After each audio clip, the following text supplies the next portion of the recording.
We're just being extra. Definitely did. I heard that. It's not like we've been doing this for 70 episodes or anything I like know, that. right? Well, technically, I wasn't doing it for 70. I came in at like, what, 35?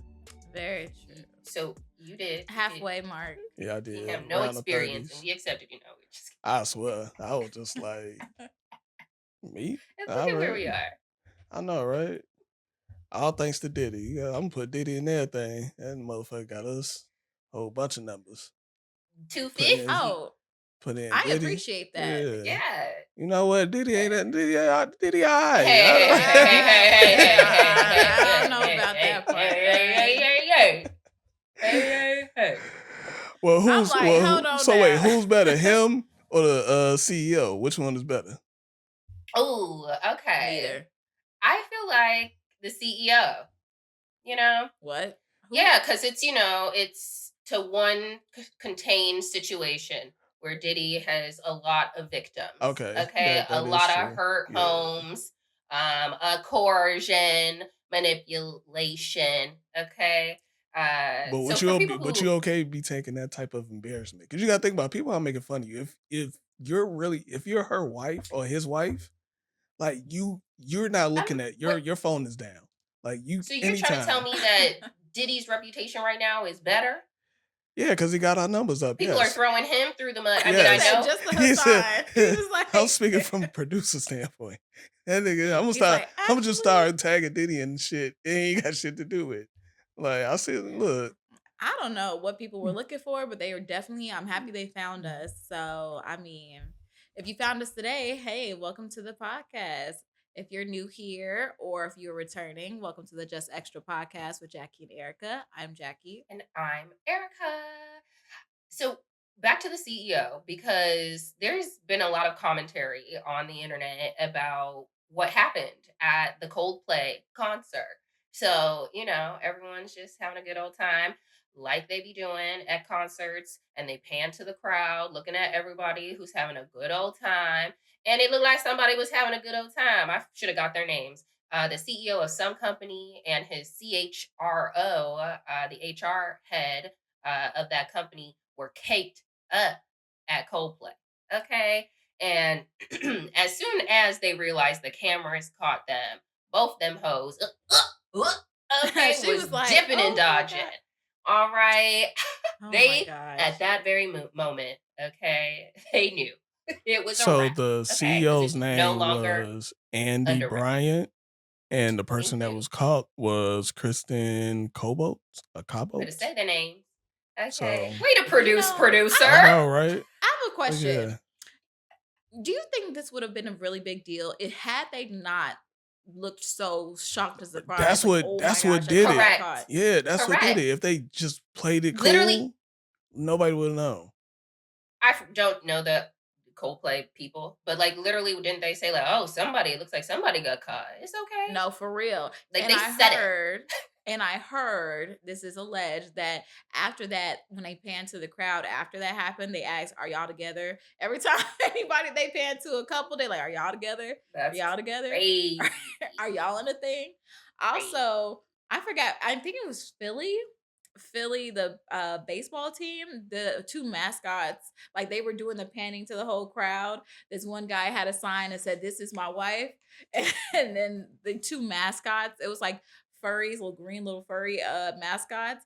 They were like together, holding each other's hands, and looked like they got caught. They're like, "Oh my god!" And just, I was like, "This is hilarious!" Like y'all have been really riding this couple out for this whole week. But I also think it's funny because he was totally saying, like in his letter, obviously that he had to write the next day. That he was asking for privacy. Because he did not consent. To his private life. So they said. So the company actually said that's a fake. That's a fake response that's put out. Is it? Yeah.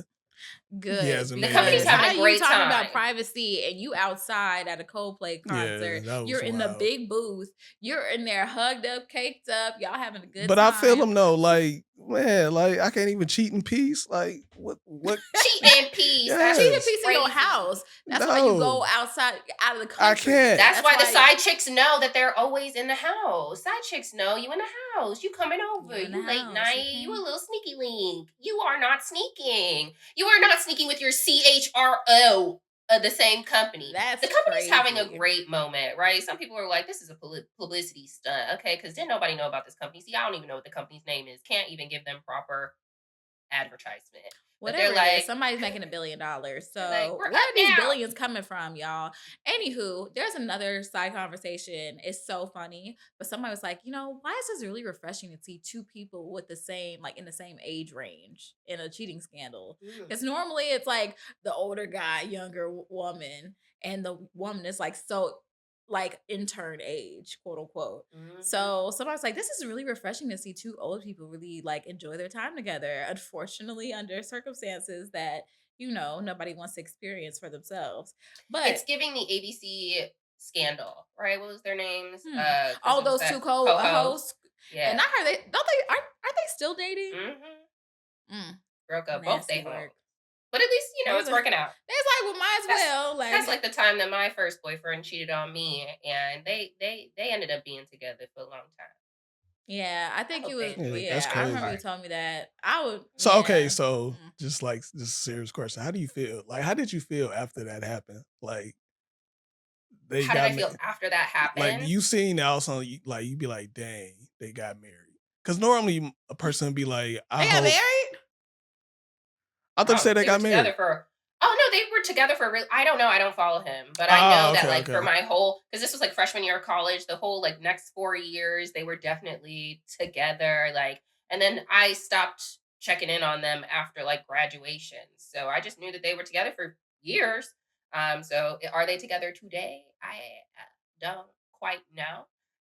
But, how do I feel? I mean, listen, he went to one of those colleges where they had a theme song on the on the commercial on the TV. Get connected for free with Ooh, with education. education connection. Yeah, and I was That at the was wait, University of Illinois wait, at wait. Urbana Champaign, and That's she nasty. worked at You Burger can't. King and lived in a trailer park. So it kind of actually makes sense.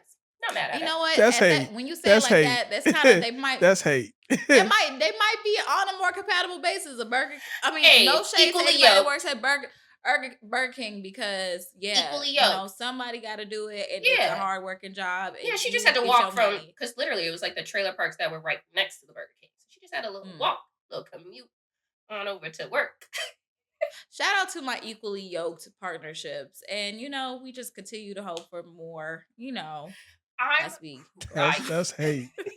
That is so much well hate. that's gonna get us into our extra thoughts segment of the podcast where we talk about our extra thoughts from our previous episode. So we were talking about boundaries and closure. Did I get closure? Good enough. So I just wanted to talk about, just some thoughts that I had that I didn't share on the podcast about me blowing up my family. And so when I was really upset about like, this whole trip that they were taking that I didn't feel like I was genuinely invited to, I was like, what if I just like sent them a text message, right, while they were there and been like, hey, landed. Let me know where y'all are at so we could link up and like literally not be there at all. And just be like calling them, trying to like figure out where they're at, trying to see y'all. You invited me, right? Where are you? I'm trying to join lunch. I'm trying to make it to whatever we got going on. I was thinking about being evil, is really what I was thinking about. Yeah, I was like, that's the word. I was like, what? That you wasting these people's time. Erica, where are you? Just kidding. I'm actually at home. You have a great day. Enjoy. Like, just send them a random hotel address. Like, meet me in the lobby. That's wild work. Sorry, that's another side note, but I'll get to it later. I was just like, what if somebody just okay, sorry, go ahead. That was it. That was just a thought that I had, because I have Mhm. problems and I'm interested in getting back into therapy. Um, the other thing that I would like to add is, I almost cried.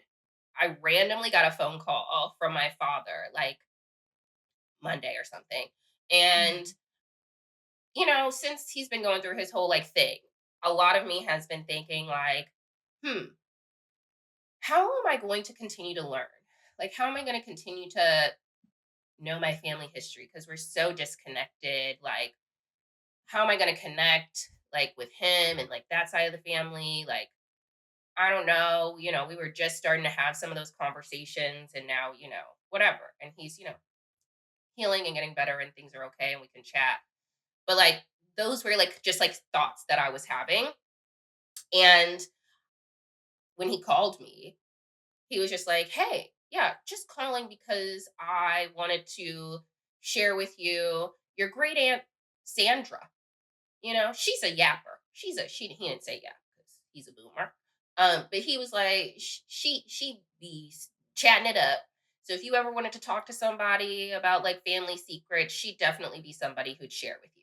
And I was like, just this felt very random, but I almost wanted to cry because I was like, wow, because I was really like thinking like, who do I have on like his side of the family, like closeness and relationships, like to be able to talk and like share and learn and understand. And yeah, him saying that and sharing her just sent me her contact information. So I'm like, okay, I'm gonna have to give her a call. Um, and my dad was just talking about like, yeah, I was hearing about like a family reunion that's gonna take place on that side, and it's gonna be in Chicago in August. And I'm like, what? He was like, yeah, and maybe, because your great aunt Sandra, she's, like 90. So she can't drive, she can't fly. So maybe, maybe if you wanted to like drive up, you could scoop her up on the way. She's in Arkansas. And I'm just like, Okay. what? What kind of movie am I making? Because I just imagine me riding this how far? 16, however far trip up to Chicago with this 90-year-old lady who's just telling me all the family tea. Like, what is happening? So just things that I've been thinking about. To be continued. I don't know if I'm doing all that, but I Girl. will give her a call. I was just like, we can start with a phone conversation. Like, why do we have to do all that? Like, 'cause I can't turn you off after a certain amount of time. I can't Right. just say, oh, I'm getting another phone call. Let me call you right back, or Right. I want to and listen then to call my you next week. podcast. I can't just You throw know, decisions on and be like, here, she lady. might be with it. You never know. Okay. Okay. You have to test the waters. You just gotta see how she reacts to a little thing. Just a little mention of a booty hole. We'll see what happens. Okay. Actually, they're not really doing that much these days. You They're notice not that? They're very like grown and maturing now. And I trying to really get them appreciate that. ads. I mean, yes, like, of course. They already knew that was just gonna be a tough road once they couldn't like actually post their Patreon for real, for real. But Hmm. getting back to our podcast, um, okay. So, well, I look forward to hearing what you have to say and also how you're going to approach this because I love hearing family lore. It's the best because you're putting pieces together and you also can figure out who is actually like making sense and also who likes to put 20 on 10 when it comes down to a lot of things. So, Whip out the bingo cards, Hassan. mhm. So, I love it. yeah. Perfect. Well, what are your extra thoughts? My extra thoughts were, well, you know what? I listened back to the episode and I was just like, ugh. Again, my own personal journey with vulnerability has been a long. It's gonna be a long one. It's gonna be very tough because when I listen back to my episodes where I'm very vulnerable and actually speaking my feelings and thoughts and kind of exposing myself, it's really difficult to hear yourself sometimes. And so you're just like, dang, bitch, you really you need to be nice to yourself. So, listening back to the episode, I don't know, I just wanted to give myself a hug. I was just like, oh, girl. you know who you are deep down inside. It's just like you be trying to play these little games and it just do not work out for you. And I'm just speaking on the fact that I felt like I could compartmentalize like certain relationships, and it just doesn't work out for me once my feelings get involved. So I think I just know at the end of the day what I'm looking for, and I do intend on like exploring my options as like as a coming of age, like a 33-year-old woman, like I am in my first season of Sex in the City or second season, who Isn't it knows? crazy? Yes. And Sorry. it's just kind of like, girl, like, you're just getting started. It's okay. I think giving myself some grace as far as like exploring and seeing what's out there is important to me. And I think I just need to give myself that space to do so. Like, I'm so extreme. I'm in a hermit, I'm by myself, I don't talk to anybody, don't even want to entertain anybody, or I'm having random one night stands and having like situationships with people who have a lot of things going on. Okay. So it's just like, okay, can we find a happy medium here? So, I mean, next season, hopefully I have some more stories for you guys as far as like expanding my own love life and stuff. So I'm just saying that. I'm saying that like I I'm really happy I had my experience, like, despite the fact that I have to take accountability of the fact that I knew what I was getting myself into, and I'm confronting that and just actually understanding, like, getting to know myself more, understanding, like, and this is why you don't do certain things because you're a very sensitive person.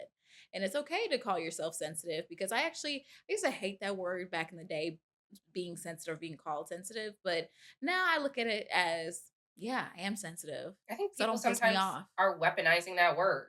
It's like, oh, They because do. you want to They do whatever you weaponize want to it from do, a very and I they've shouldn't feel a way weaponized about that it. word. Yes. Like they have literally weaponized that word towards me at a very young age to the point where I'm like, well, I'm gonna toughen up. I'm not gonna show myself. I'm not gonna be vulnerable with you guys because y'all are gonna take my feelings and just drag it through the mud and just make fun of me. And I don't really like that. But now I'm at this point in my life where I'm just like, okay, you have feelings. It's okay. Like, you don't have to shut them off from the world because I do feel like once I show myself more, I feel like I am like allowing myself to be exposed to more people and individuals. I just have to learn how to navigate these things once I realize they're not what I'm looking for. So, yeah, I that's love where I'm it. at. Hey, Oh, I look at you, yeah. Jackie. Oh, yeah, Everything we stop are hurting my all. friend. Hey, shit. No, that's right. I just be wanting some love. I just be wanting like my person. I just be wanting like that. If I had it my way, just like how you act, like, because I had a conversation with Erlene Hassan yesterday. It's just like if I could have it my way, I would want my person to be here. We're together, and that's it. I don't need no extra people around because I ain't gonna have no extra people around. The people that are in my life will be gone, and I would love to create some space for that. I do need to create space for that when it does come. But I feel like, when it happens, I think it'll be just an automatic thing. I think when you get to the point where you find that person or you realize you want to be in a situation that you want to see through, like these decisions are kind of automatic? So, Yeah, yeah. Not to be cliche. When you know, you know.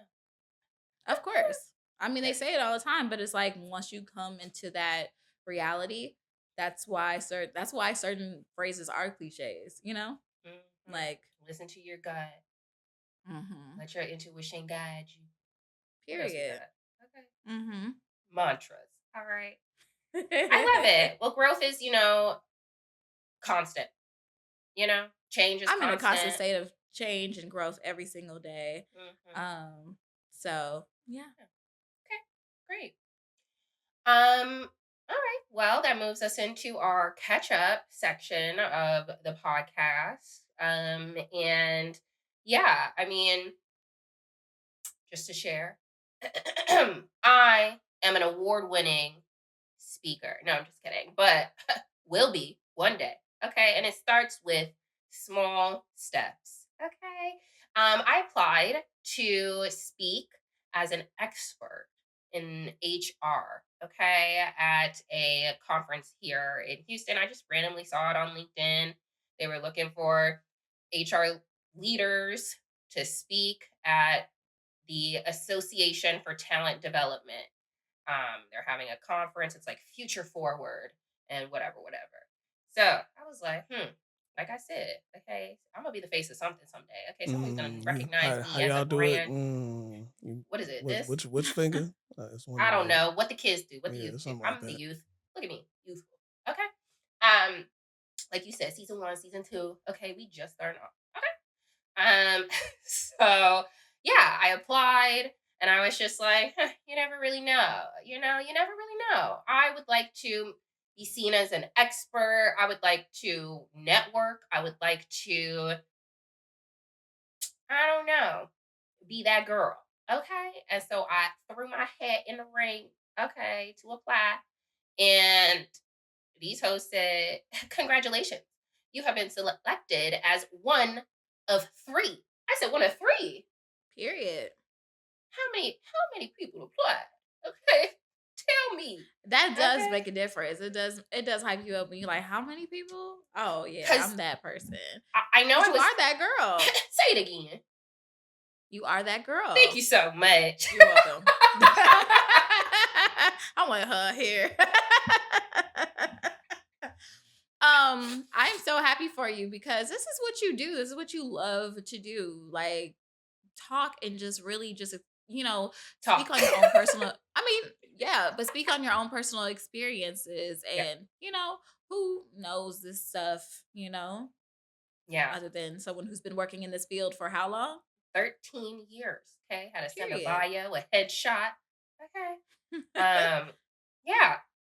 So that's what I'll be doing is spending some time working on this presentation. So it is work. Okay, that's what I'm sad about. I'm like, dang, now I gotta put a presentation together, got some uh activities to plan, papers to pass out, handouts, like what? So now I actually got things to do. So I'm actually okay with this break I feel because like we it was will perfect start back timing. up, yeah, right around when I'm When is gonna do it this again? When is the conference? September 18th. Okay, great, perfect, So I'll be great able to tell y'all timing. all about it. For I'm happy for you, and I know you're gonna do great. You do an amazing job, like no matter what you do. So just believe in yourself, and just know that you're gonna do the best, and you're gonna have people in the crowd that are just gonna be in awe of you. Just girl, look. Speaking of horrible decisions, look, it's so funny because it reminds me of the time after horrible decisions, and we were walking, and people were like, "You're my spirit animal," like, cause for real. Like you'll have people that really see you and embrace you for who you are, and it's just like it's a good thing to see. Love Like it. I love seeing my friends flourish, and so yeah, congratulations, girl. Be a real water sign today. Okay. Thank you. All right. Well, what's going on with you? Girl, nothing from the last time. I think I pretty much explained everything that's been going on for me. I mean, like, just like, I don't know. I think with my catch up or just my extra thoughts, that's kind of just where I've been at. Like, I just need to give into myself a little bit more. I need to stop self neglecting. Okay, let me get these glasses. Let me finish my home. Like, let me just really finish some things that I started with myself. That's what I need to do because I can't just be like all wrapped up in some stuff that's not even like baby, what in the grand scheme of things, let's look at the bigger picture. I'm gonna resign my lease. Can I say I really love where I live? I love the people. Everyone has a job. There are no drug dealers. Shooting. Oh, wait a There are minute. no shootings. There are no muggings. You There said are The everybody got bar. a there job. are no robberies. Okay, like Don't it's care. just I mean, as someone who literally has a story of I just definitely didn't grow up with everything handed to me, and it's like I'm really creating things from the ground up. Like even down to just basic I don't know, just learning what's important to me and learning what I need in my home to feel safe. Like, I just, I feel like I'm a student. I'm really learning things as I'm going. And that sounded horrible. Just learning as I No, it's go. Um, no, I really have to think about it. But learning as I go, moving through life is um it's an interesting journey. Um and now I'm at a place where I'm like, okay, I like where I live. I like the people that I'm surrounding myself by. We're all professionals. We all get up and have jobs. And I feel like it's just something about waking up, going to get a cup of coffee, having a conversation with your neighbor who's the same age as you. And it's just like, okay, well, you have a good day. And, if they need a favor, you can go and talk to them. It's just really good. And I look forward to re signing my lease. So, I mean, that's all I have on like the brighter side of things. My birthday is next week.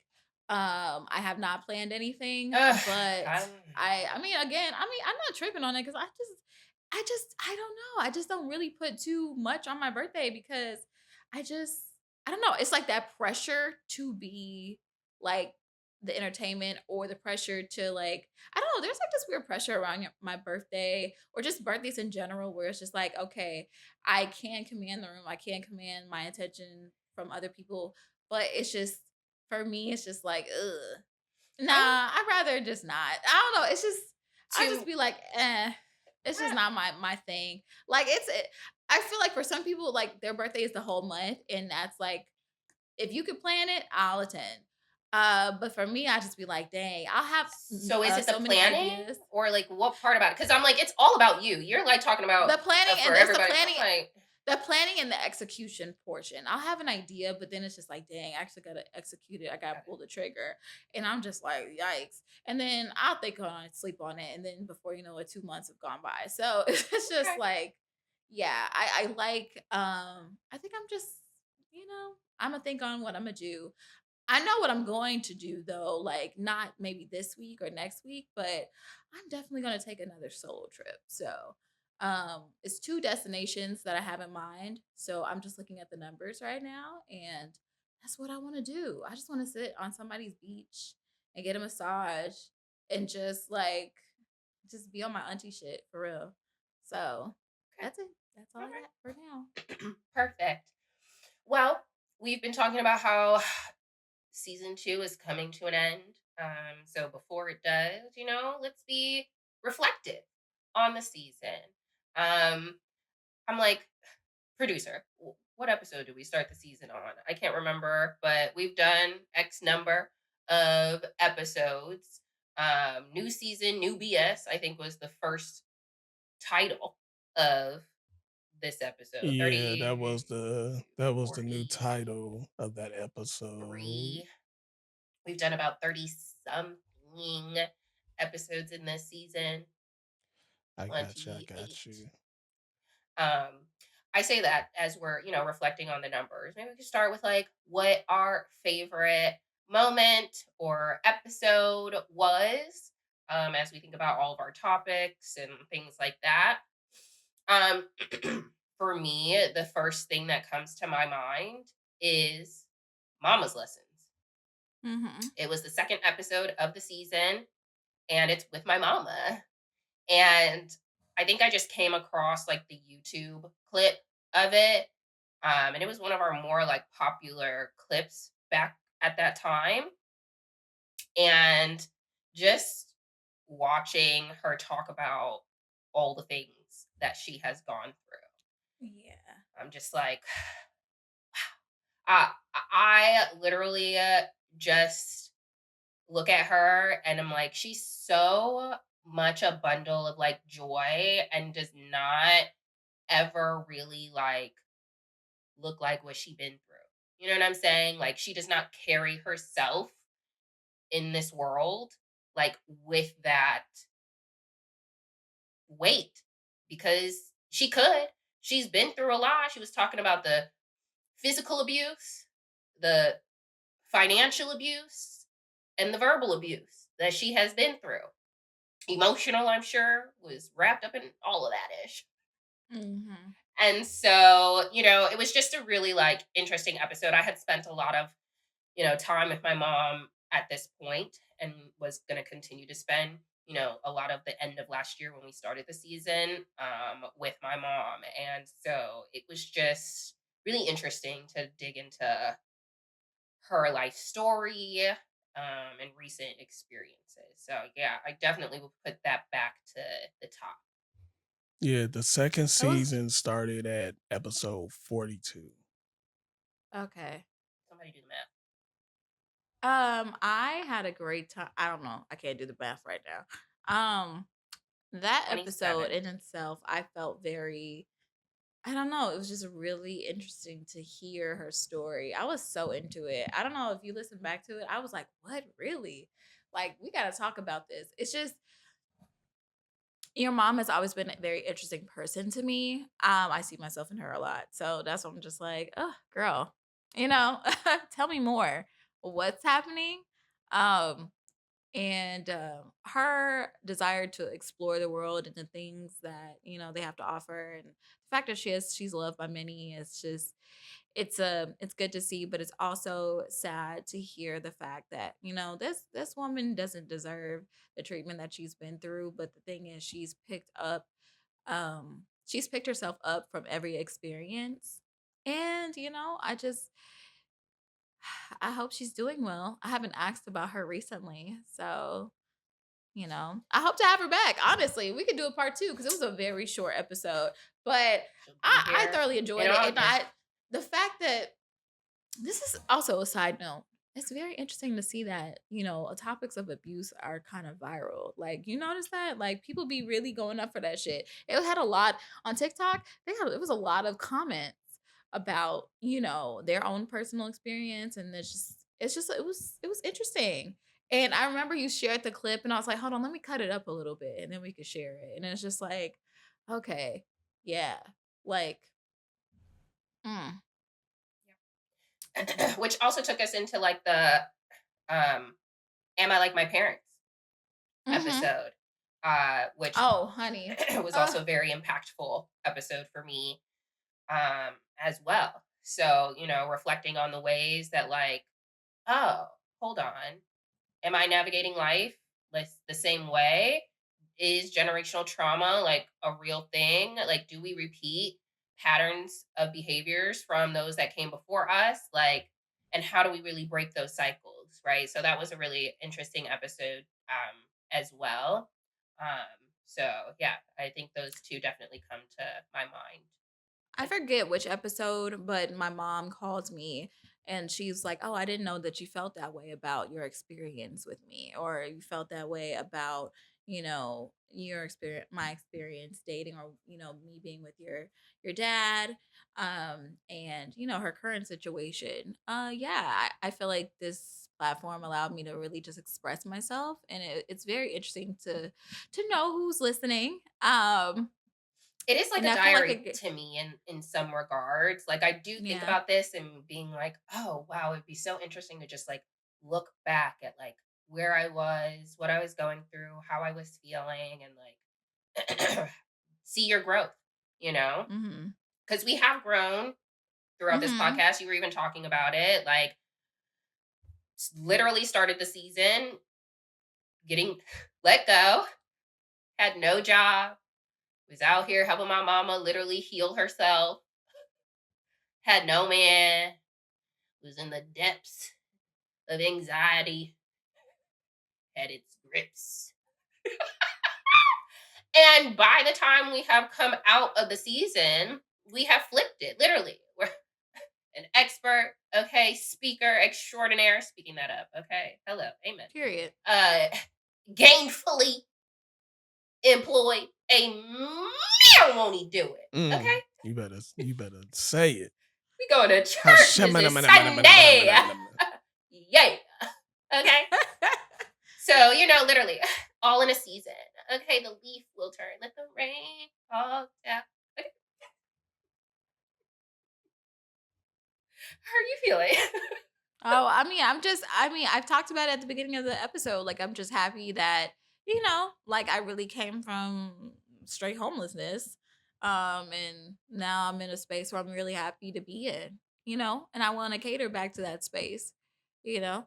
So that's where I'm at now. Um I think like one of my favorite episodes, actually, it's just one of my favorite moments this season is when we had Joycey on the episode and we asked her what last piece of advice would you give, and she pretty much says no matter where you come from and what you've done in this world, you're still worthy of pleasure in this life, you know.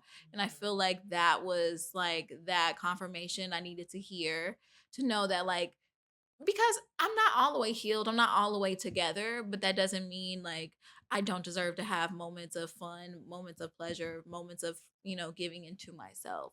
So, yeah, well, that's one of my favorite moments. I'm like, what episode was that? Intimacy and identity? And probably, I think that's the name of her. I think that was the name of the episode. Yeah, that was it. Yeah. Shout out to you, Joycey. Hope you started your Yeah. podcast. Invite us Such on. a wise lady. I will say, like every time I speak to her, she always has a good gem for me, and I just, you don't really meet too many people like that, and so I'm just happy to have met her. So y'all have Yeah. been doing podcasts for 2 years, right? Or just about 2 years? Who you have or we have? So y'all been doing podcasts for like 2 years or? Technically, we started me, Erica, with the Sisterish podcast. Mm. Okay, back in the young 2020. Okay, so Me, I haven't had any podcast experience. I just randomly will have random like rants on my YouTube channel. you are So OG. Okay, that's all I had, was just a random like, just I think my first earlier rant was just advice to myself now that I'm graduating college. So that was like eons ago, but just like my reflections on my college experience and advice to anybody else coming into, school. That was like my first kind of like rant, or just overall like, just me just running my mouth on camera and stuff like that. So I mean, I'll have them here and there. So I was happy to actually come in and just do this. So what would y'all rate yourselves now as when y'all first started this, y'all first episode to episode 70 now? How would y'all rate yourselves? Right, like in what way, like numbers or like a grade or Let's just say a grade. That's not putting on numbers, like a grade. okay. I'm like, Definitely. why am I uh, like in what categories? Okay, like what subject? Just You see, the type A podcasting, is just really. podcasting in general. Just like far as I like think we're definitely a little bit more polished. I will say, you know what? I really want to work on just like letting it out a little bit more. I do feel like in our earlier episodes, I was letting my mouth fly and just let whatever come out, and just I just love the real rawness of myself. I think now that I know that certain people are listening, I kind of like try to keep it a little bit cute, but I don't know. I don't want to do that, man. I just really, I try not to, but it's hard to sometimes. But Especially when fuck they're in the it. room in the back, okay? I'd be like, It's hard to talk when they in the room back there. so, uh, yeah, yeah. I mean, shoot, that's what it is. Yeah, So, yeah. um, I feel you. yeah. But I would say like, obviously sound quality DF, at the beginning, and now we're a lot better. Because We I'm can not have a doing it. little. Look, I ain't doing it. Like, well, I mean, we tried. We really worked with what we had. So, um, yeah, I feel like we've definitely improved in that area as far as like the flow of the episodes. We definitely had create our own structure. So that came with time, because we would just go and just be like, okay, so what do you want to talk about now? And we had like, we went from like a solid hour because we were editing and it was easiest for Because us to. the free software was only giving us 59 minutes and Mhm. 59 seconds. I know Jackie was like, I'm cutting you off That's it. now. So, yeah. So, what grade? You didn't even grade yourself. I was, like I said, the sound quality at first, I'll give it a DF. Now I would say we're got a solid B. I'm gonna give us a B, and a will come once we get all of the software together. trust me, I want to upgrade more. I mean, I just got the new mic. So, how was the mic in editing? It was actually Was it good. Yeah, okay? it sounded pretty good. It was good. Okay. So, all right. So we're gonna still do some more upgrades. So I'm gonna do a definitely a solid B. I'm gonna give it Okay. that. I feel Yeah. like I can't give us a B yet, as much as I want to because, I'm like all for excellence. Okay. I Mm. think like in general, when I think about like the podcast as a total package, I think I'd give us like a solid like C plus maybe. As a Like whole, I will agree with you. As a C, I feel like that's good for like when you're just getting started. Like I feel like we're ever getting better because this we is definitely was at where a D and F. I would Okay. like to shout out like Hassan from at least like as a like someone who just would like come in and experience the podcast as a viewer, a listener, whatever. Like I think a lot of what you have done when you like how it looks on YouTube and like that piece, I'm like, oh, this looks like legit, which is what people say when I share the podcast or show the podcast. They're like, oh, this actually looks like it's For legit. real. So Like you guys actually take this seriously. that This looks makes like a me real podcast. really happy. So shout out to you, Hassan. I think like in regards to like us, I have ideas on like how we can continuously like improve. I think us even having an outline and like getting that more like together, like the pre-production type of like conversations and planning, I feel like has improved. I feel like as we think about like, oh, what are we talking about specifically and like making it where yes we are fully expressing but like keeping it to something that's like super engaging where like we leave them wanting some more, right? Like I think like we have like some opportunities like from a content perspective and like really being engaging in like that perspective. um but like I definitely I'm like I think solid. We're not getting the viewership as often that I would like, but it's good to see us grow. And when we have those spikes or different episodes that pop, it's really exciting. So yeah, I think I would place us as like a C plus. And I'm excited for growth. I mean, I'm not always, we've definitely had our moments, even like behind the scenes and things like that, that are, Oh, I'm glad you said also a that because part of I swear I thought y'all wasn't gonna make it. I was like, 70 shit. This truly, motherfucker like was gonna even stop at 55. Shit, I was like, I'm like, who has a train? Is there a train? It was oh yeah, a exactly, train. I yeah, felt yeah, I heard exactly. that. That might get picking it up. But yeah, no, definitely even like the behind the scenes, like, you know, things that we be dealing with. I'm like, I don't know. Does that impact the episode? Does that impact how I feel like it feels? Like all of those things, I even think about. And we've come a long way in regards to that as well. But yeah, like, there's moments where I personally think like, hey, is the podcast good for us? You know what I'm Mhm. saying?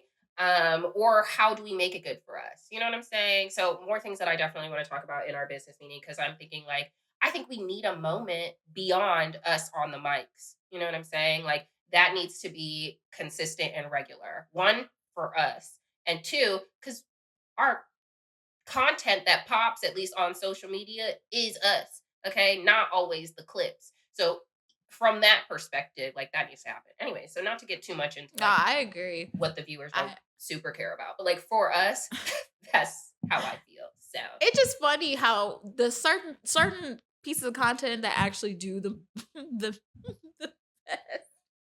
I mean, they always involve a pair of titties, okay? They really do. hello. I don't.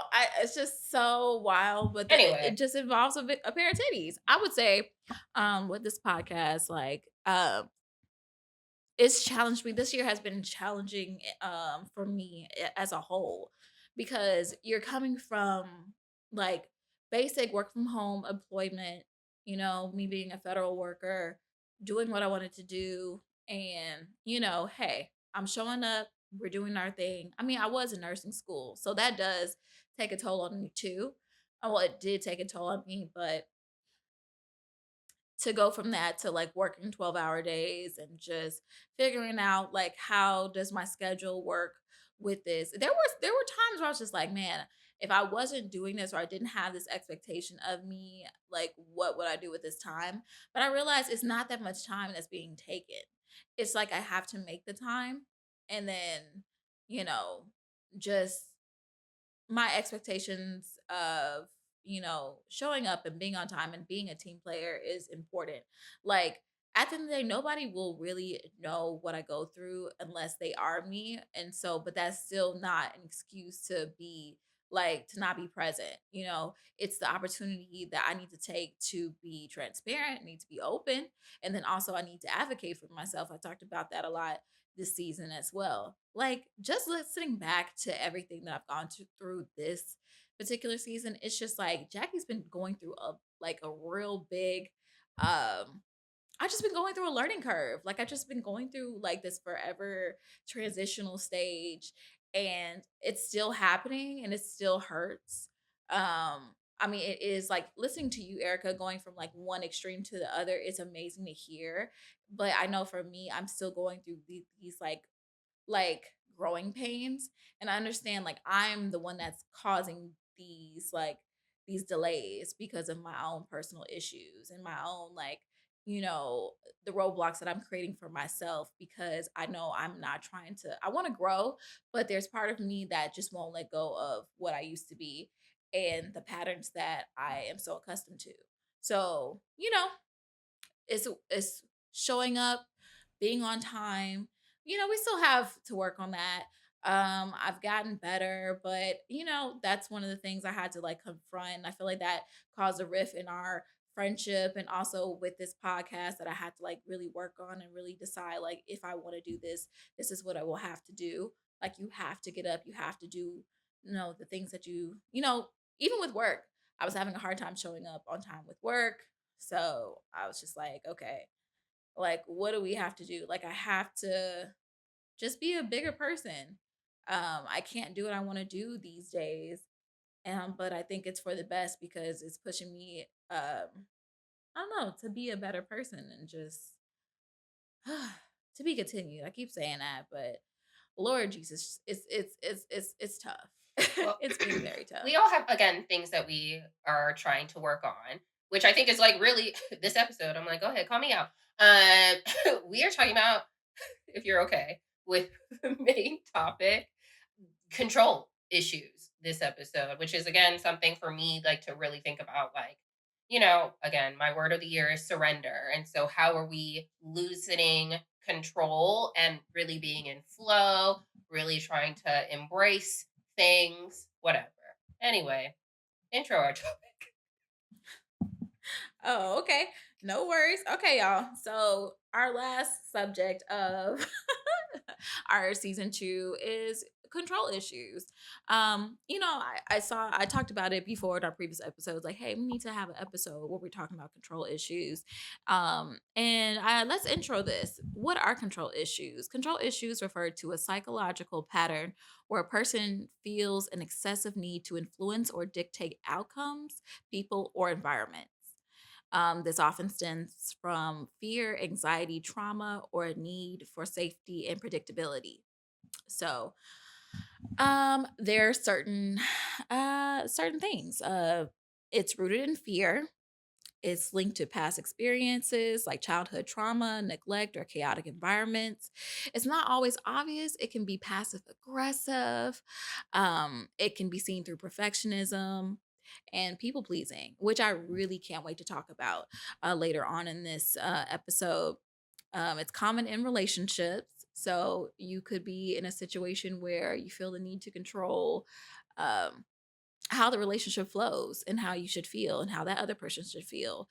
Um, Control is often a mask for vulnerability, and other behaviors that could stem from control issues include micromanaging, over explaining, over researching as a way to control the situation. So, yeah. Now, when I asked about it, when I was like, hey, let's talk about control issues, Erica, how did you feel when I was like, let's introduce that topic? Was I thought that a little? no, I thought it's a good topic to talk about and makes sense. We be talking about a lot of different things. How did I feel about this specific topic? I mean, I felt like it's an area of opportunity for me personally. So I know going into these questions, being really reflective. Like, okay, what does it look like for me? How does it show up for me? Why does it show up for me? And so really trying to think about it from that perspective. In general, I think that like I am yeah, working on it, and I don't know. I just feel like yeah, it's something that I definitely have to learn in order to have more peace. I definitely think that like I yeah, I get so invested in things, or I feel so I'm trying to figure out the language, y'all, but yeah, no, I think it's an important topic to explore. I do think it's personal to me. Um and something that is going to be on my yeah, journey as I grow and evolve as a person. Yeah, I think that for me, my control issues are a little bit more passive than I realized. I didn't realize, like, dang, you know, I am kind of controlling this narrative and also controlling the environment. And the feelings, especially when it comes down to, my own personal dynamics when I do things like show up late, or I'm just not super invested, or I'm not actually taking the time to actually like dive into things as much as I want to, because there's a part of me that's just like, you're not having a good time, you're exhausted, you're overexerting yourself, and it's like this is just your only way to like kind of like take control, but that's not even like the best way to take control. Like you're just being like a passive aggressive dick, and that's not how to go about things, especially when you are working with a team and when you're working like at my job and also with you all. Like me wanting to show up whenever I want to, like at work, or even showing up here like 10, 15 minutes late because I know I'm exhausted, but that's me not taking accountability of the fact that, okay, you're not supposed to be working two jobs in a 24-hour period. That's too much. Why don't you just speak up? Why don't you say something? And I didn't know that's what I had to do, but I realized, like, damn, like like when I don't feel in control in one way, I try to find it another way, and it just doesn't come out in the most healthiest manner. So I wanted to explore that more. And I don't think a lot of people actually realize like that is control issues too when you're being Mhm, passive aggressive, if that's the case. mhm. And people pleasing too. Lord Jesus, I don't know, just when I was doing some research on the topic, I was just like, ooh, God, this is bad. Let's open it up with the questions. What role did your upbringing or early environment play in shaping your relationship with control? Okay. Well, I mean, growing up, I feel like I personally didn't have a lot of control maybe in my childhood. I think I had a lot of rules.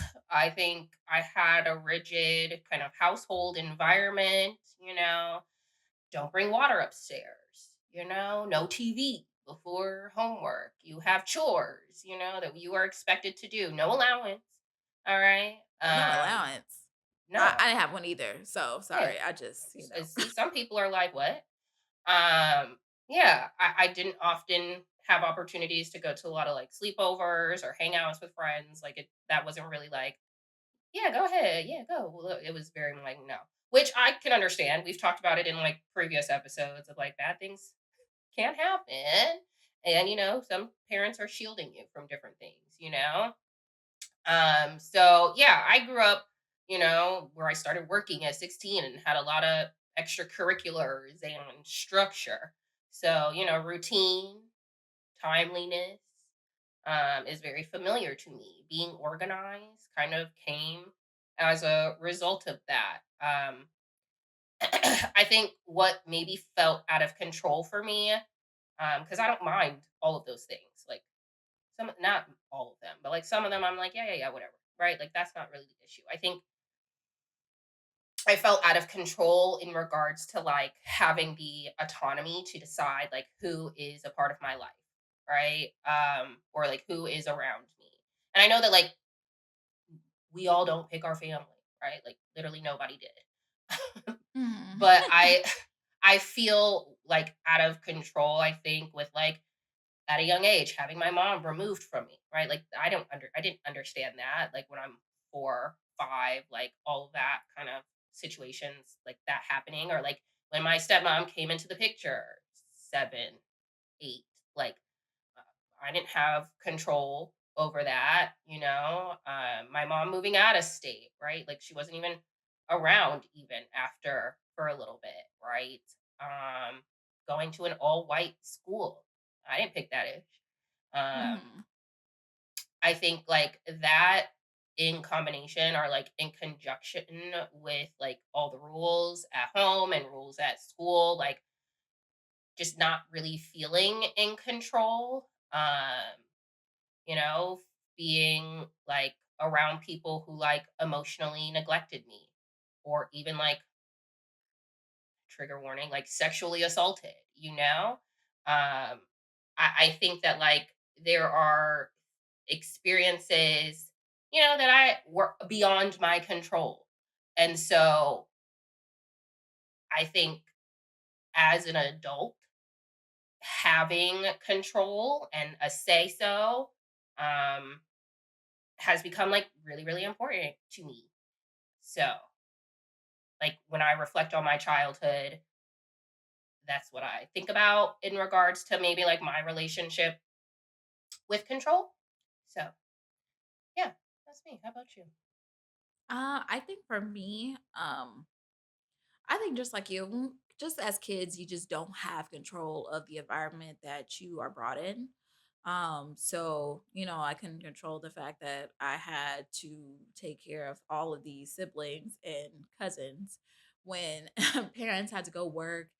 And I couldn't control the fact that my like let's like my own personal look and style. Like couldn't choose my clothes. I couldn't be the person with like the baby fat, the Rockaware, apple bottoms. I just wasn't that girl. I couldn't even control my hair because like I was just so subjected to did my mom have the energy this week? Did we have the money to get our hair done? Like I just didn't have control of my look and also my everyday happenings. But what I could be in control of was these little kids I was babysitting all day. So I was unfortunately taking my frustrations out from school, from my parents, from grandparents onto my sister, brother, cousins. And I mean, I just became a little bossy little bitch. Like, let's just call it a thing. Um, but as I got older, I realized like, okay, that affected my relationships with them because like I knew that if I could tell them what to do, who am I? You know? Like what is my identity with them? But then I had to sit back and just be like, you know what, Jackie? Like, these are people too. I was just like, dang, these are people. Like, that sounds so crazy to say, but just Not just like people, your family. they're my family. But it's just like, I was the person that I grew up with, like, well, dang, I am assigned to take care of you guys. So I will take care of you, but you will do what I say, because we got to get this thing done. Like, the kids are good. The kids are all right. Okay. They are fed. They are fine. They are safe. But it may be a little traumatized, because we had to do, whatever I said. Okay. So it's like, um, but I had to realize, like, at the end of the day, you know, I didn't have to be like that, you know? I felt like I had to though, because I just felt like maybe because of my voice or, just how I came across, like people could just take advantage of that. So I had to feel like I had to be a bitch to, get that control. But I had to realize, like, you know what? When people get older and they have their own autonomy and then they're capable of taking care of themselves, it's just like, okay, who are you after that?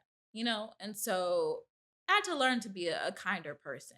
I know that's hard for you all to to notice because y'all are my friends, and so and I don't come off like that. But like growing up, I can still be a little bitch from time to time now, but just like I was like a little dictator growing up. So it was just my way of like expressing, that anger, like because I just couldn't control anything else from the outside.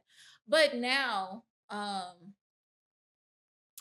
just feel like these days it comes off more passive aggressive, like I talked about. So, I mean, I would like I would like to get better at that. But yeah, that's just where my childhood, that's how it shaped me. I wanted to ask you, how much of your identity is built around being in control these days? Like I know you talked about it, but like, and what fear arises when you're not? Um, so I was like, "Ugh, what do you want? Do you want a percentage?" I'm like, what do you mean how much of my identity? Like, how do I answer Yeah. this question? I don't I don't think that I always describe myself as someone like in control, but I've definitely like started noticing that I do have like control tendencies. I joke about having control issues, you know. I do love a good schedule or an itinerary, having a plan actually helps me to feel relaxed, I think. Um, I think I need to feel safe. Um,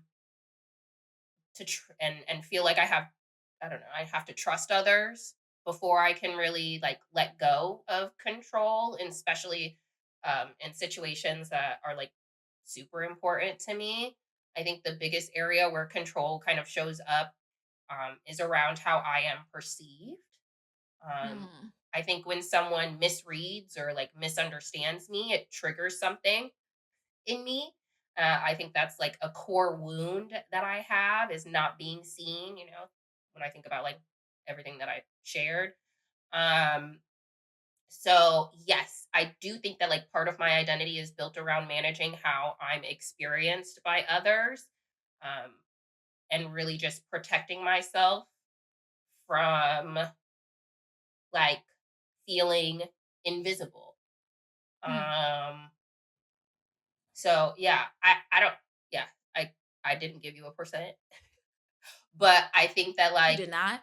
yeah, no, I did not. Cause I'm like, I don't know. I don't feel like, oh yeah, 70%, 80%, 90%, 60%. Like I'm just like, I I'm not like, oh, I'm mostly control. I mean, but maybe, I feel like I would prefer to be in control than not in control if I had to summarize it.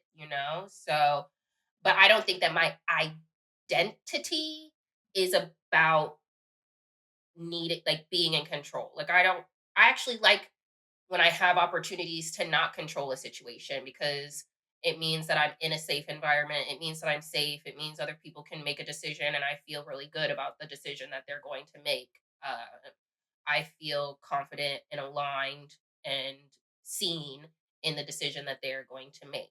So I enjoy not being in control, but that's mostly because there's control in that, because it is my decision. You're making the decision I would make, or a similar one, or you know, yeah. So So maybe what would you say, 80%?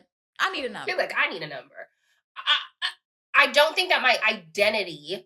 I think that's where I'm getting like confused, because I'm like, I don't think my idea. Because then I'm like, what is the other percent? If 80% of my identity is control, then what does it leave 20% space for? And I think that I'm more than a person that's like focuses control, like, so that's why it's just hard for me for a percent. Okay. I'll give myself about 25%.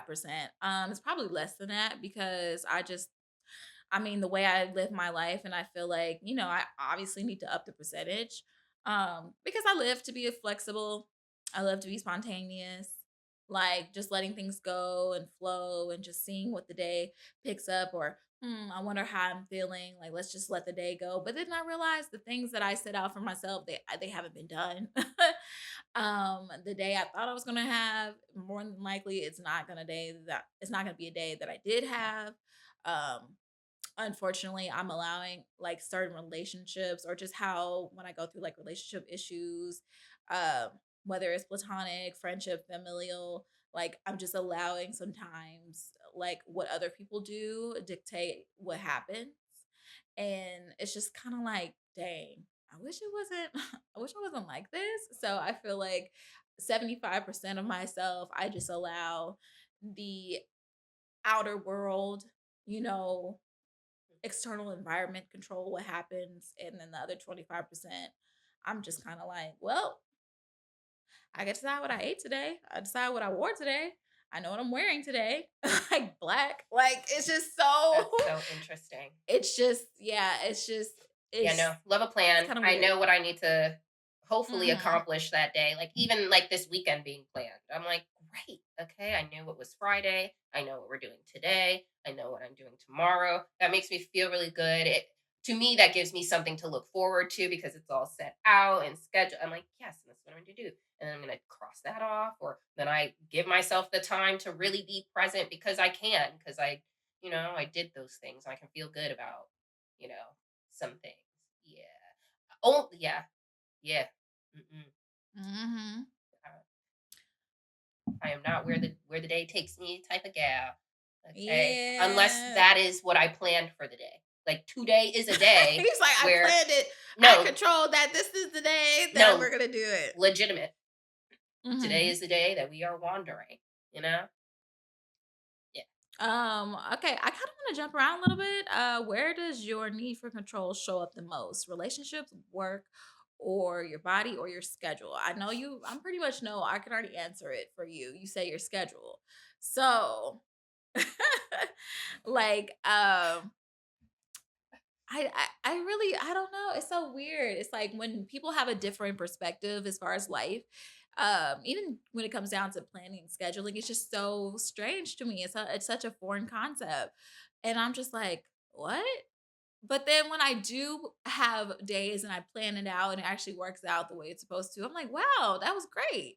But then some part of me feels a layer of anxiety. It's like, why did it work out so well? I don't know. I'm just so used to a form of chaos You're that like, I'm just like, this is not real. I am in a simulation. Like, what is going on right now? You telling me if I wake up exactly at this time when my alarm clock says, do this, do that, I can hit all of these goals? Something is wrong here. I just feel so naked. I don't know. Something about it is just really, I don't know. I really want to explore that some more, but so you feel bad because you feel good about it? it doesn't feel real. Like, I don't know, it just feels perfect. Does that make sense? It's like, I know that, okay. It, it's like when I have things work out exactly the way they're supposed to work out, it's just so eerie to me. I'm just so used to chaos. Like, so when it is chaotic or things don't go as planned, I'm just like, this is supposed to go, you know, Hmm. You are you you know. are literally that Or meme with the fire around that person and be like, everything's that's fine. me. You are That definitely that. You're definitely that meme. like this is fine. Like this is great. Like this is exactly how it's supposed to be. You know? Like I just um I don't know. Maybe look, maybe that is a form of control issues in itself too. Like purposefully letting things like just be and go. It's just like okay, because I can't. My emotions are too much. It's like you Um, like it because it's familiar. You're like, "Oh, this is how life is hell supposed to be. It's yeah. supposed to be on fire." So like when it's not on fire, like what is this? I am losing it. I'm I'm like, what? uncomfortable in this Are you a self comfort. sabotager? Are you that? Yes, it's just Right. like, what can I get into right now? Like that is so bad. I'm just like, what can I get into right now? What y'all doing? Y'all drinking today? No? Okay. I could, you know what's in this drawer? Maybe I should do something. I don't know. That is so crazy to do and be, but that's just me. Um now let's see. Let's look at these questions a little bit more because I feel like we're answering them as we're talking right now, honestly. I do So want to talk it's about interesting oh because even when you say that, like, so I know we skipped a question about what emotions are hardest for you to tolerate, but I'm like, anxiety, the unknown, like that, I don't want to tolerate. Like that emotion, that feeling of being anxious, like I try to minimize that as much as I can. Like I mm, am not looking to get into a situation where it is unknown and like that is what I'm trying to to mitigate. Like, I'm always looking for information to really ground myself in. I do not enjoy the gray. We've talked about that a lot, very much so. Mhm. Black and white where possible. Gray is really only fun to me when I'm making the rules. Ain't ain't that a little bit of control issue right there? Yeah, it sure is. It's, Y'all, it's I about. I hope don't y'all like understand. I hope I don't y'all like listening. I Like, think I Jackie don't was like right on that eighty surprises. percent. I think I see it. I only like good surprises. I don't like surprises. I only like good surprises, right? Like a party or a proposal, a surprise gift. Okay. But I'm not interested in anything that's like gonna be a life altering surprise twist. Okay. No, thank you. How can I make sure we are mitigating our risks? Like that is very much so. Yeah, why would I anxiety? I mean, for me, I guess the emotion what's the hardest for me to control is the anger part. Like I'm trying to work on like not I have to work on like not blowing up and not and obviously preventing things from getting to that boiling point. Um because I'm just like gosh, like this is it's getting to a point like and I guess I try. I think I'm not doing it the most healthiest way. Sometimes I'll really just bury my feelings until they become lava and like overflow and turn into a volcano. It's like I'm burying the heat deep into the sand and into the earth, and I'm just like, okay, it's fine, it's fine, it's fine, it's fine. Actually, it's not fine. And then it just blows up, and it's just anger is like one of the hardest emotions for me to control because I just feel like once it's there, it's just like you can't tell anybody how to be like angry the right way. Does that make sense? So, I usually and feel I valid in a lot of my emotions, anger included. So, um, I could tolerate a little anger because you did something. mhm. Also, You I, deserve the I mean that's why when sometimes when you get angry, sometimes I be like, I be okay with it. I be like, same. well, shit, that's better than what I would do. I'll fight you. Like I'm I just well, like, and have I'm and just have. like, I I don't know what to say, but I don't know. I think being embarrassed is another emotion I try to control and I cannot tolerate that. Like I just ugh, being embarrassed is a thing. It's like I think it's gonna I just happen. Like it's going to happen I and try to it's like minimize it, but sometimes it's a little funny. That D&D is not on, and that mic picked it right up the table. Ooh, tell him you was in a recording hold on. session. It's on do not disturb. So That I is think it's a crazy. thing where it's like after several calls like It's like answer. Mm. yeah. Okay. Give me a second, y'all. Hey, I'm in my project. Sorry. I'm I know who crying. that is. You know who that is? I know who that is. Also, I'm in my project. Is that Walgreens? Yeah. All right. Hey, heard nobody call. I'm in my project.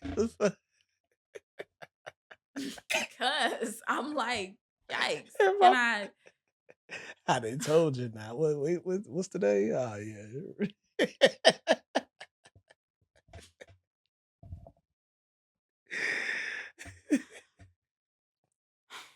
this last episode, y'all. Again, this is not perfect. This is why we get a C every time. All Because right. look, Continue Hey, on. What's the that- next goddamn. question?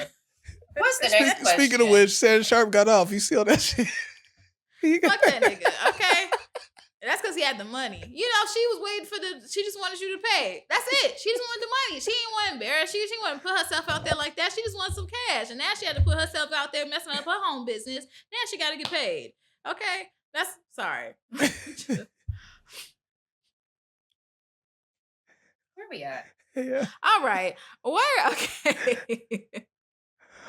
Oh. In what ways does okay? Oh, Questions. Roy. Getting back to the questions. Please. All right. In what ways does your control manifest through your expectations of others, particularly in how you believe they should behave, love, or communicate? Annoyed. I get annoyed.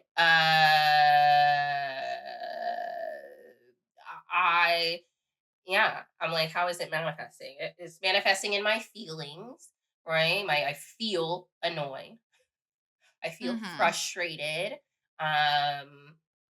I think if it impacts me, I think is mostly where I'm like,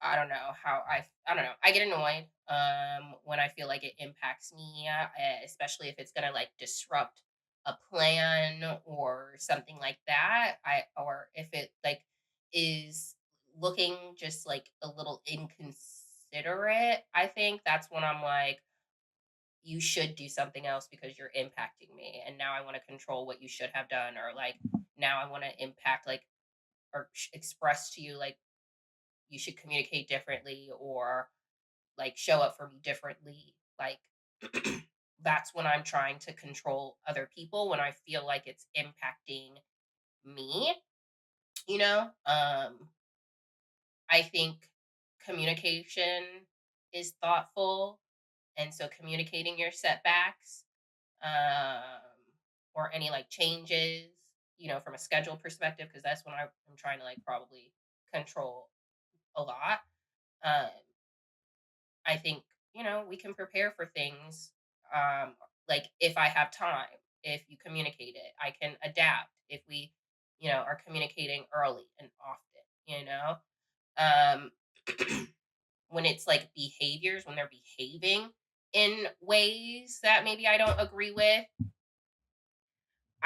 maybe my control comes from being like, okay, well, these behaviors are being done over here with these people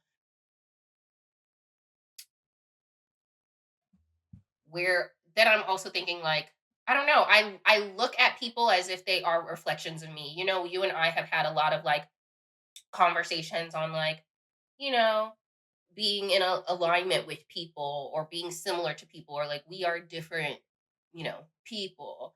And me being like, nah, I think you should think like me and think about things the same way that I should, because we should be similar. We're sharing space. You're usually sharing space with people that you maybe perceive to be more similar to you. And so when things happen that I'm like, wait, aren't we similar? Um, that I'm like, so why are you behaving like that or thinking about it this way or moving in this way that I'm like, this is different from me. I think that's where I'm like, no, you should be like me, and I want to like control that.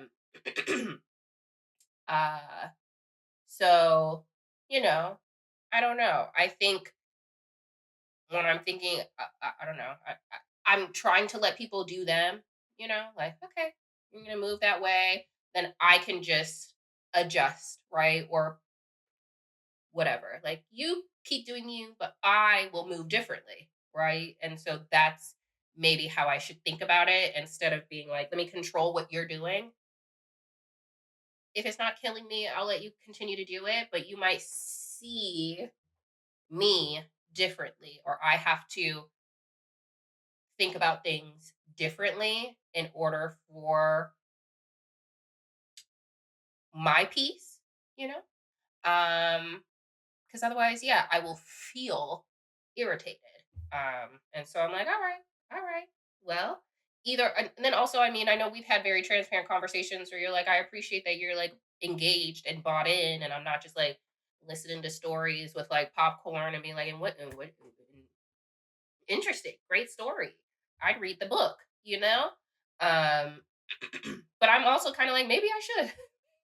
Maybe I should just be like, oh, you just want to, you're just sharing. I'll just take a lot of, not you specifically, but anything that anybody says and does as like a thank you for sharing. Unless you're asking me a specific question, advice. "Hmm, thank you for sharing." Maybe my question back would be like, what are you going to do? And that's about it.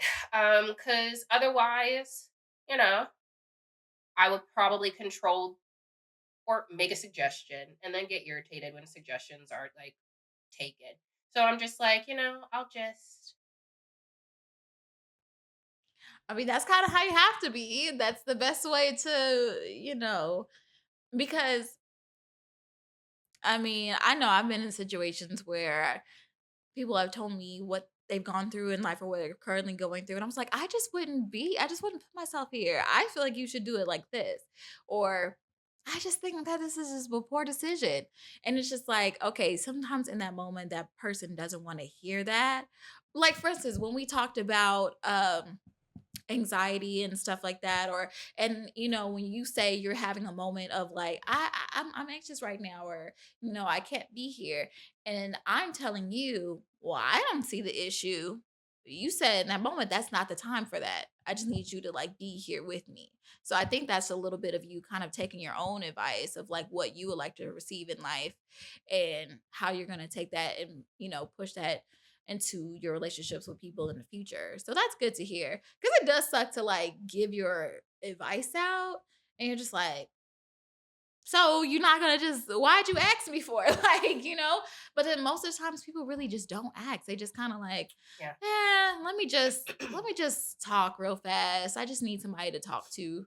Is that okay? And that's why I'm like, I'm very solution oriented. So I look at it like you're presenting me a problem that you would like for me to solve. Um, Hmm. and I just have to stop thinking that people have problems that they would like for me to solve.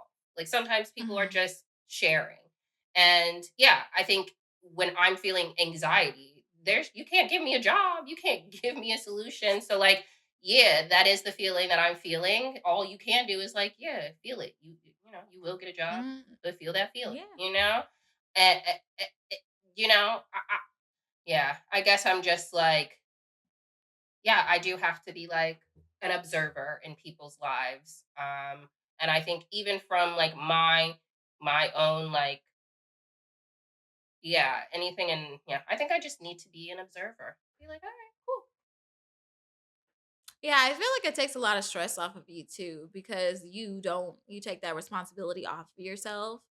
Um, you know, when someone is kind of going through it, you kind of can detach yourself from the situation a little bit, so you don't feel like, man, whatever happens to this person after they just told me, like, it's weird when sometimes somebody tells you a situation and you're just like, oh, I feel like I have to help them, because if I don't, like, I'm a bad person, or like, how can I just let somebody tell me this and they're just like going through it right now? It's just, I mean, that's just not for us to carry. Their weight is sometimes not for us to carry, especially if they didn't ask us to hold the bag. Mhm. They're just telling us what's in it. I know for me, when I don't feel like prioritized or considered in a situation, um, whether it's friendships or relationships, I think for me, I my control manifests in a way of like kind of detaching too much, you know? I will sometimes, like, I will find myself in isolation. I will sometimes find myself icing that person out, and it's like a and it's kind of in a way you don't even really notice it, but it's just like, dang, have you talked to Jackie recently? It's just like, no, I haven't. And you just like, I have a friend from childhood, and we kind of went through something, and I mean, we didn't speak for a little while. Um and she was just like, "Yo, what happened?" And I was just like, I just needed some time, some space, and you know, uh I'll be honest with you about that, because I just felt like in that moment, like, that just I just didn't really respect what happened. So, uh I don't really want to be that person that's icing people out and isolating. It's just sometimes, unfortunately, that's how that passive aggressiveness comes out on me. If I'm not being verbally aggressive or like yelling, um it's like now I'm doing it in a very covert way, and that's just not obviously the most healthiest thing to do. I mean, even when I had a difficult situation with little Strappy, she kind of instantly felt like I turned myself off, a flip switched, and she could instantly tell that. And I was just like, yeah, I don't know. There's just something, I just don't feel that way anymore. And so it's a flip switch. And it's just kind of like, Do I wanna be like that? No, but unfortunately, that's just how it comes out because it's just like, this is how I am trying to control the situation after I have felt, like I wasn't prioritized, I wasn't considered, and I'm embarrassed. So, yeah, it is what it is. I have to control my feelings at this point. So, Yeah, I mean, to me, I don't. Yeah, I struggle because as much as it might give me peace to take a step back and be reflective and let people do what they do. I'm also just like, to me, that's like I'm not emotionally being there for people. Like to me, I'm mhm, being like, oh, okay, I'm not emotionally like because I actually have to tell myself you don't care that much. Like to me, it's like don't care about the situation. Don't care about it. Do not care about it. Don't care about it. You don't care about it. You don't care about the outcome. You don't have emotional ties to this because that's when you'll want mhm, to control it. So I have mhm. to disconnect to be like, Yeah, you don't care. detach. Yeah, very much detached. So I'm really just like, tell me what's going on. Oh, cool. You know what I'm Mhm, saying? And it doesn't feel genuine to me um, to move like that. So I have to find a balance of like, how do you still care um, without control? How do I care without hmm. control? Because to I'm showing care because I'm like, oh, well, let me try and tell you like how this situation should go, right? Like this is how this Mhm, situation should go. Hopefully that makes you feel better because I want you to feel better because clearly you're not feeling okay. That's what I'm hearing. What you're expressing to me is that you don't feel good. So how can I show up for your emotions? I'm giving you a solution. Here, do this ish. mhm. And so, you know, but that's controlling. So I would like to, I guess show up in that way. But to me, I gotta tell myself, don't care, don't care, don't get invested, do not care. If it does not impact you, honey child, this is a movie that you are watching. These are characters and this is a story. And so just watch it for what it is and check in next season, next episode. See how it's Yeah, going. And if the story irritates your soul, close the book. period. Sometimes you feel like, "I don't wanna hear it no more." Like, Correct. actually, I'm not, like, I'm not subscribed. I'm so Ah, sorry. correct. Like, scroll up. Yeah, can people pleasing be a form of control? Um, yeah, because when I did a little deep dive about this, I didn't know that emotional caretaking or people pleasing could be a form of, managing your environment. I know for me, if I feel like, okay, I'm in a room full of people who don't know each other, and say I'm the one in the middle, I'm the friend, I have to kind of control the situation because I'm just like, okay, like, is everyone happy? Is everyone pleased? Like, okay, well, I'll be the one to pay, or I'll be the one to, like, let's guide, let's let's control the therapeutic mellow. Let's control the temperature in the room. Um, I felt a form of responsibility for that because these are my people. I put them all together. So I have to control what happens. I mean, I could use like my 25th birthday as an example. Like, there were so many people that came to Vegas for my birthday who didn't know each other. And so there's so many personalities that maybe may not mix. So it's like it kind of caused a little bit of chaos when things actually came into play, but I knew it was because at the end of the day, everybody wanted me to have a good time. It's just that everyone had a different idea of what that would look like. And that did not pan out too well. Um, and for me, I felt I would take on a lot of emotional responsibility, and so I'm just like, okay, I got to control the situation by not being super upset. Let me calm this person down. Let me calm that person down. Let's all come together. Let's kumbaya versus just taking a step back and like, these are people, these are grown people, and this is still my birthday. Let me back up from it. Um, and I've done that many times after that. I've done that before that incident, and again after that incident. I think people pleasing is that control of other people's perception of you. That is something that, I didn't realize I was doing a lot, because I know me.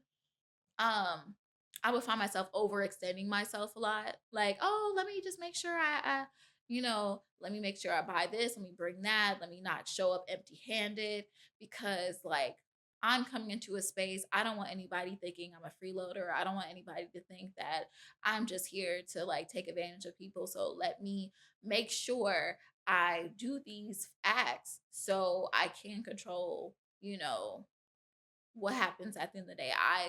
I'm anxious. I'm coming into a space I'm not really familiar with, but at the end of the day, they can't say I'm a freeloader.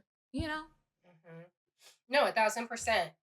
I resonate because again, a lot of the things that I try to control are related to how I'm perceived, right? I'm trying to control how people are perceiving me. And I think even on the flip side of that is the perfectionism, right? Like, I'm not maybe trying to meet people's needs, but I'm like, if I show up in like the way that, check the box, these things, like, it's going to be well received, right? So people are going to receive it well, versus if things are not, you know, looking like they're together, we missed a lot of things, details, blah, blah, blah. Mm, People aren't necessarily going to perceive me in a positive way. They're going to start associating things to me that I don't feel like I identify with.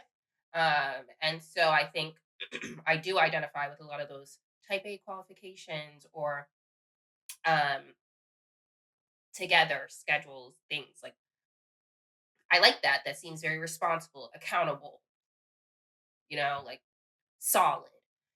mhm, So sorry, getting over being sick. Um, and so I want to make sure that like I'm meeting people's needs and expectations from how my output reflects on me. So mhm. Yeah, I mean, in reverse, like that's why I talked about. I mean, I've talked about it on this podcast about when we did talk about the type A, type B episode. Like, I know for me, I'm not solid in that manner as far as time, as far as like, making sure things are like in order. So, in order for me to control people's perception of me as like not being a together person, I will be exceptional as far as the product that I hand out, Like, yeah, it's late, but it's probably better than the person who turned it in on time. So, it's just like, I know that like, dang, I don't have to overexert my and I'm finding myself overexerting myself and overextending as far as like, the product when I don't have to, but it's just like, dang, and maybe if I would have took a moment or two to actually be on time, or just like be a little bit more aware of my like time and all of that, I wouldn't have to put out 150% effort, because now that is the expectation of me at this time. Now I can't give out just very basic product. Like now the expectation is like you're always going to give 150% even if it's on time or if it's late. So that's like when you're working a job and it's like I'm staying late and I'm doing all this extra stuff and I'm just like showing up like, "Hey y'all, I'm doing this, I'm doing that." And now like you're already going above and beyond, but anytime you fall below that, you're you're not meeting expectations I was gonna versus compare another it employee. to like food. Do you want to go to a restaurant that maybe has like amazing food, but like the Mhm. service, the time it takes to get to the food is boo boo?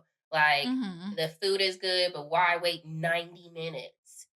Am I coming back often? Like, is that like what people want? Maybe some people will. And then there's also, the audience where it's like, I know that I'm gonna get my food in 15 minutes and it's gonna be Mhm.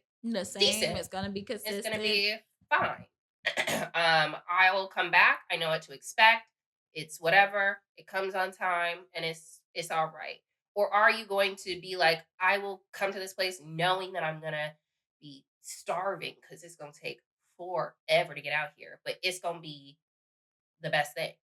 I don't know. I don't know if everyone is always, and whatever people's flavors are. Depends. do I have the time to be at this sit Mhm. down situation for 3 hours? Or did I want my day to move a little bit faster? Did I have something to do after that? Do I whatever? So like I think it kind of it depends on the person, I think, but like Yeah, it depends, and it's just like it impacts the experience. that is like that is the line. And we I mean, if you want to open it up a little bit more, that's why they talk about black versus white businesses sometimes. It's like subpar food, but there's consistency there. You know what you're gonna get, you know what you're gonna receive. And then you have certain black businesses, not all black businesses, but that's a common thing where it's just like there's a long wait time, the customer service isn't that great, the food is great, but am I going there every day? No, it's just definitely going to be an occasional thing because do I have the time? Do I have the patience for that? And then you have people who come and defend that type of behavior, like, oh, they're working from the ground up, they're doing certain things, they have a lot of things going against them, versus another establishment that, they had the capital, so they have the establishment, they have the things that they could put together to create a business that's more, seamless. And it's just kind of like you come from it's different backgrounds, it's different foundations, but it's just like, you're just gonna get different products, and it's just like, dang, you know, when you look at it from that point of view, you're just like, what do I want to have, and what do I want to like, show up with at the end of the day? I definitely I do want, no matter what I put out, to be, exceptional, and I do want it to be good, but it's like I have to just come up with a better process to get that final product.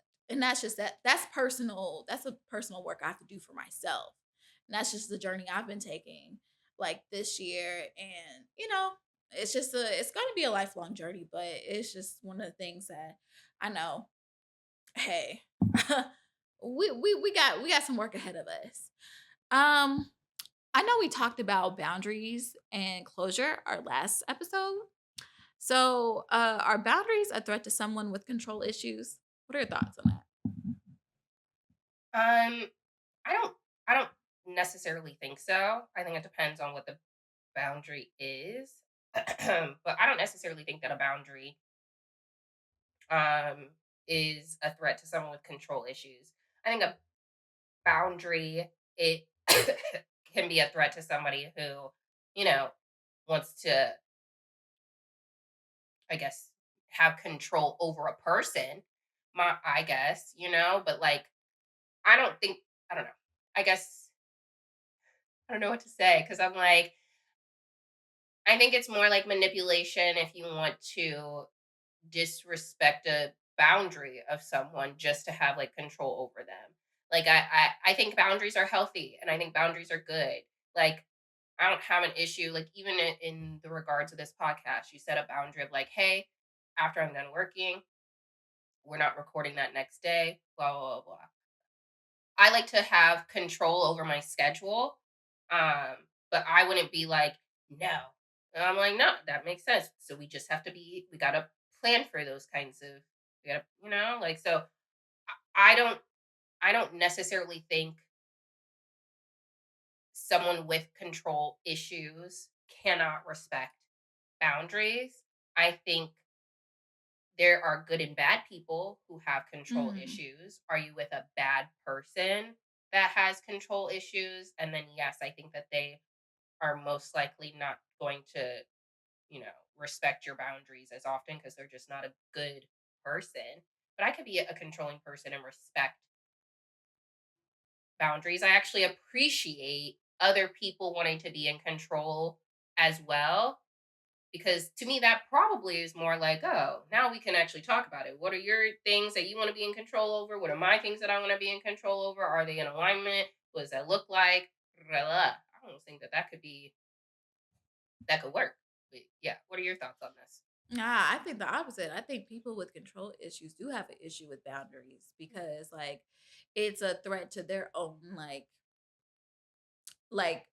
when we say control issues, it's like the person that's controlling the outcomes, and then there's another person or another entity that's like, okay, the outcomes can only go beyond this point. They can only stop right here. But that person with control issues is like, well, actually, I had an idea of going over there. So I I guess I feel think like, control issues. I want to control me and my space. I want to control when you enter my space, but that's me having a I guess it would be like, I would need an example. I'm like, what would someone want to have? Like, what is a boundary that someone would want to? I don't know. I guess I'm just trying to understand that, like, I don't know what I'm trying to say. I don't know. I'm like, because I do see myself as someone who likes control, but I do Mhm. also think that I can respect boundaries. So that's where I'm like, what would be a Well, you boundary that I would want to have control over? Like, what boundary would someone set with me that I'd be like, no, I'm trying to control it. I don't. Well, then maybe you might not have as many control issues as you think you do. Because if that's the case, like I said, somebody with control issues, like they're in control of the people, the outcomes, everything. If you say yourself you don't have an issue with people asserting their own like boundaries in certain places, then maybe you don't have control issues that much in the way that you think. So I mean, I would give yourself some grace in that aspect. you're right. But I do know that some people like they're like, "Oh, my bedtime is at 9 o'clock. I need to sleep at 9." And then another person with control issues just like, I need to talk to I'm coming like, I need to talk to my person before I go to bed. Now, whether I go to bed at 11 or if I go to bed at 12, I wanna talk to this person. Why do you not care about me? What's going on? That's an example. Um, there's also, like, access to that person. Like, I mean, And again, these aren't just like control. I think that's like manipulation. That's like people, like, I put it in a I different think control issues is a category. form of manipulation in certain aspects. And someone with control issues has it may manifest in manipulative behavior. And boundaries do threaten that Mhm. with somebody with like actual like really bad control issues. Correct. Um Especially if you establish new boundaries. That is probably I think new boundaries are hard for a lot of people to Yeah, do, to like really accept. But go ahead. even the conversation with my little sister and my stepmom, and my little sister setting the boundary of like, hey, if something was to happen and you need to get a hold of me in the middle of the night, you can call, but like, do not get up. She can't control how someone's going to feel, but she's like, I might not answer. Like, my boundary is that I will call you at an acceptable time. Again, if it's an emergency, let me know. But like, that is my boundary. If you're calling in the middle of the night, you can expect a call from me more so at a respectful hour. And Mhm. my stepmom was getting very upset. Was like, "Are you gonna tell me what I'm Eh, gonna do?" yeah. I know, like, just growing up, my grandma, at least she really had issues when people asserted new boundaries or just like you're trying to pretty much like dictate what's happening to your whole entire family, even when they're outside of their home. These people have like whole kids and families, and yet you're still trying to control like your access to them, you know? That's just an example. I'm just trying to, I'm bringing it back to like growing up in childhood and stuff like that. Like, even though like my parents, they had their own home and all the other stuff, whenever my grandma called, everything stopped when she called. Like, we had to do what she needed in that time, because there was a threat of like, being cut off, being isolated, and things like that. Unfortunately, these are unfortunate like patterns I ended up picking up, and that's because they garnered some results. But I do feel like when we try to start controlling that way, I feel like, and that's some manipulation shit you might need to figure out and touch on. Well, I All think right. that takes us to the last question, if you're okay with I'm good with that. that. I was actually going to take it there too because when Perfect. we had the discussion today, like just looking through the questions, like we're answering them as we're discussing. So that's why I'm just like we should jump around a little bit because you've already kind of touched on that. You touched on that too. So, good job. Anywho, what's the last question, my dear? Okay, so the last question, it says, what would it look like to surrender or trust more? What might it look like to redefine control, not as a rigid grip, but as a conscious partnership with uncertainty? Hmm. Well, Garbage Miss Word little of the Year. restaurant. I know. Yeah. It looks like hard work. Okay. It looks like everybody having a plan your own adventure story. Okay. It looks honestly, it kind of looks more like me centered, right? Like control yourself, have better control over your schedule, have better control over like me, and like what I want to do, and let people do what they want to do, and wherever they end up and how they live and whatever is happening is what happens. Um, move accordingly, communicate how you're feeling always. Um, but take it for what it is, you know? So yeah. Um, that's what it looks like to me. And hopefully that leads to, I don't know, I'd like to be feeling better energetically, better management over my energy, continuing to look into like what is helping that and hurting that.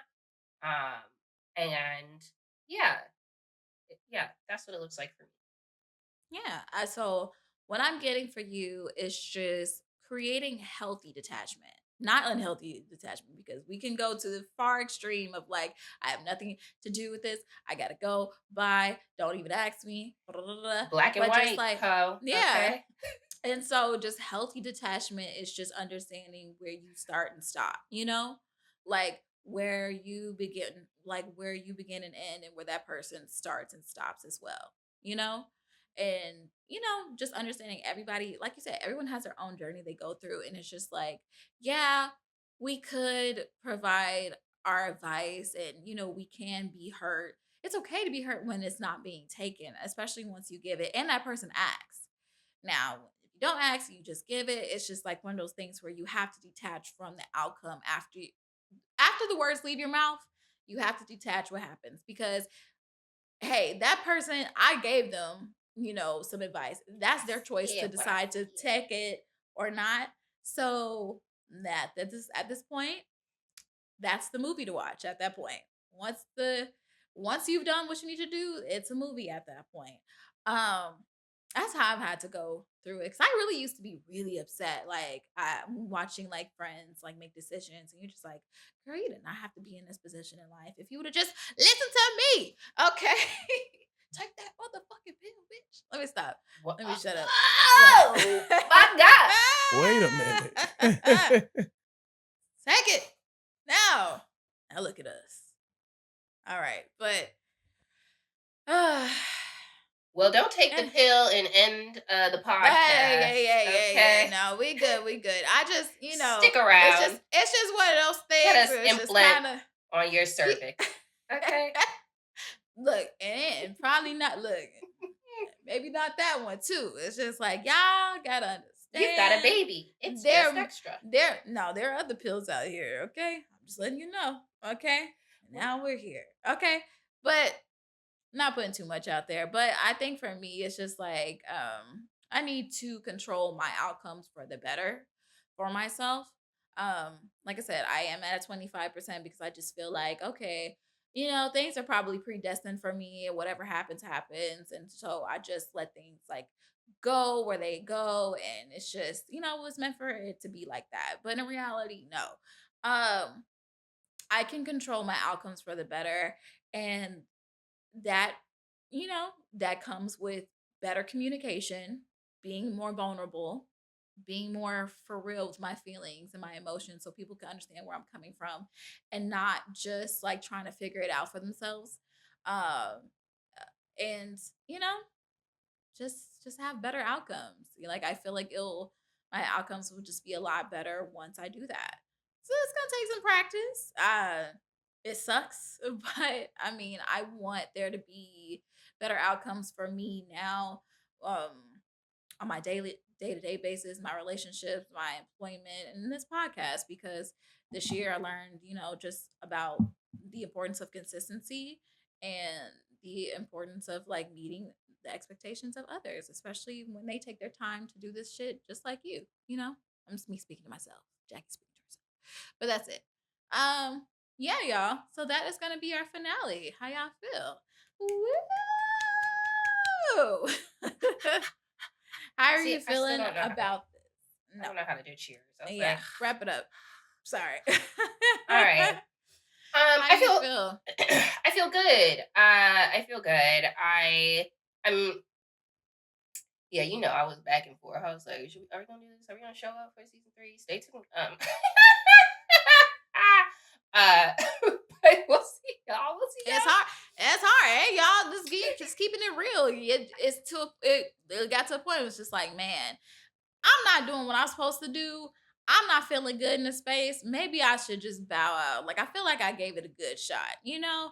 And it's just like, no, like, you can do better. You are better. This is something that you've wanted to do. If you want to expand beyond this, like, you have to show up for this. You have to see a project through, you know? y'all. I agree. Like, so. I agree. So please, everybody, subscribe, rate, comment, review, do all the things. Show us you love us. Show us you want us to come back for a season trace. Okay? What do they say in French? Trois. Un, Trois. deux, trois. Yeah. All right. Un, deux, trois, You know what I'm quatre. saying? You can follow us on social media. We have an Instagram and TikTok. It is just extra underscore podcast. You can follow Jackie on Instagram at all things J. J is spelled out Jay. You can follow me, your girl Erica, at Erica underscore stay ready. You can follow our dear producer Hassan at Mr. Dot Forbes. The DOT, that dot is spelled out. And we will catch y'all next season. Bye. We're just being extra.